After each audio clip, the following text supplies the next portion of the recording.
বারবার রাজনৈতিক কারবারিরা তারা বারবার অভিযোগ করছেন যে কেন্দ্রীয় বাহিনী বিরুদ্ধে অতি সক্রিয়তার, বিজেপি বলছে না।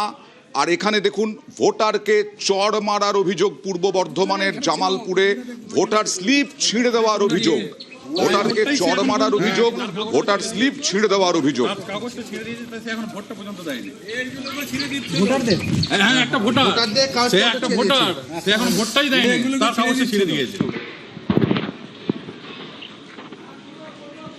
চারশো মিটার দূরে আমরা বসে আছি, জোনা 3-4 ছিলাম, আর সেই এখান থেকে গাড়ি এসে, পুলিশের গাড়ি এসে আমাদেরকে দুমদাম করে মার চড়, পায়ে গোড়ালি মেরে আমার পাটাকে অকেজো করে দিয়েছে।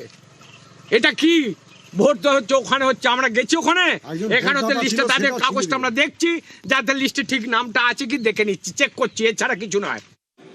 ভোটারকে, তিনি কি তৃণমূল কর্মী? শরদিন্দুর সঙ্গে কথা বলবো। যিনি অভিযোগ করছেন তাকে মারধর করা হয়েছে, ভোটার স্লিপ ছিঁড়ে দেওয়া হয়েছে, তিনি তো তৃণমূল কর্মী। তিনি কি ওই অঞ্চলেরই ভোটার, ওই বুথেরই ভোটার? শরদিন্দু না, শরদিন্দুর সঙ্গে এখন কথা বলতে পারছি না।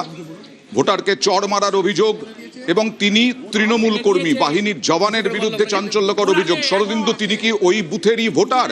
তাকে মারা হলো কেন, কি বলা হচ্ছে? একেবারে সাধারণ একজন ভোটার, যিনি কোনো রাজনীতি করেন না। আমরা তো তৃণমূল কর্মী দেখলাম, উনি তৃণমূল কর্মী নন।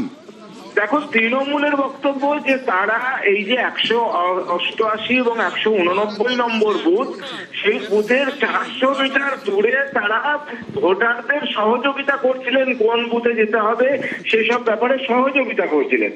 এবং সেই সময় কেন্দ্রীয় বাহিনী অতি সক্রিয় হয়ে এসে এই তৃণমূল কর্মী একজনকে মারধর করে, ভোটার লিস্ট ছিঁড়ে দেয়, এমনকি এক ভোটারকে সব পাটে চড় মারে। এবং এই যিনি অভিযোগ করছেন, যার পা দেখা যাচ্ছে, তিনি তৃণমূল কর্মী নন, তিনি সাধারণ ভোটার। একেবারেই একজন সাধারণ ভোটার, তাকে চড় মারা হয়েছে। তৃণমূল কর্মী, তার বক্তব্য তাদেরও মারধর করা হয়েছে। যদিও বিজেপির বক্তব্য যে ওখানে দল বেঁধে ভোটারদের প্রভাবিত করছিল তৃণমূল কংগ্রেস, তাই কেন্দ্রীয় বাহিনী এসে তাদেরকে সরিয়ে দিয়েছে। কিন্তু এই যে ভোটারকে মারধর করা, এই ঘটনা এলাকার বাসিন্দারা স্বাভাবিকভাবেই ক্ষুব্ধ যে সাধারণ ভোটার বাড়ি থেকে বেরিয়েছেন ভোট দিতে, তার কেন স্লিপ ছিঁড়ে দেওয়া হবে, তাকে কেন মারধর করা হবে?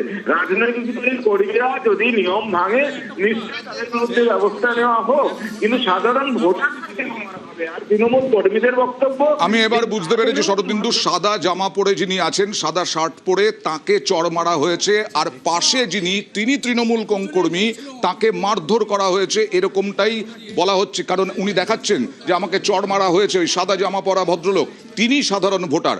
এই নিয়ে তৃণমূল বিজেপি রাজনৈতিক তরজা তুঙ্গে। কাউকে প্রভাবিত করা হচ্ছে, সেরকম তো ভোট প্রভাবিত করা হচ্ছে না। আর ওনারা না জেনে শুনে এনাকে চড় মারলো, এনার পায়ে মেরেছে, আমার কাকার পায়ে ভেঙে মানে লাথি মেরেছে, এটাও দিন না, এগুলো ছিঁড়ে দিল ব্যাগ থেকে বার করে। এনার ছেলে ভোট হয়নি, এনার ছেলের ভোট হয়নি, তার সত্ত্বেও এনার ছেলের স্লিপটা ছেড়ে দিয়েছে। সিআরপিএফ বলে, তৃণমূল বলে নিশ্চিত, তাছাড়া এটা নয়। তৃণমূল কংগ্রেস করছি বলি রাগ ওদের। এরা যে অভিযোগটা করছে, অভিযোগটা সম্পূর্ণ ভিত্তিহীন, অভিযোগটার কোনো প্রমাণ নেই। জাস্ট ওরা এটা একটা মিথ্যে ঘটনা রটাচ্ছে।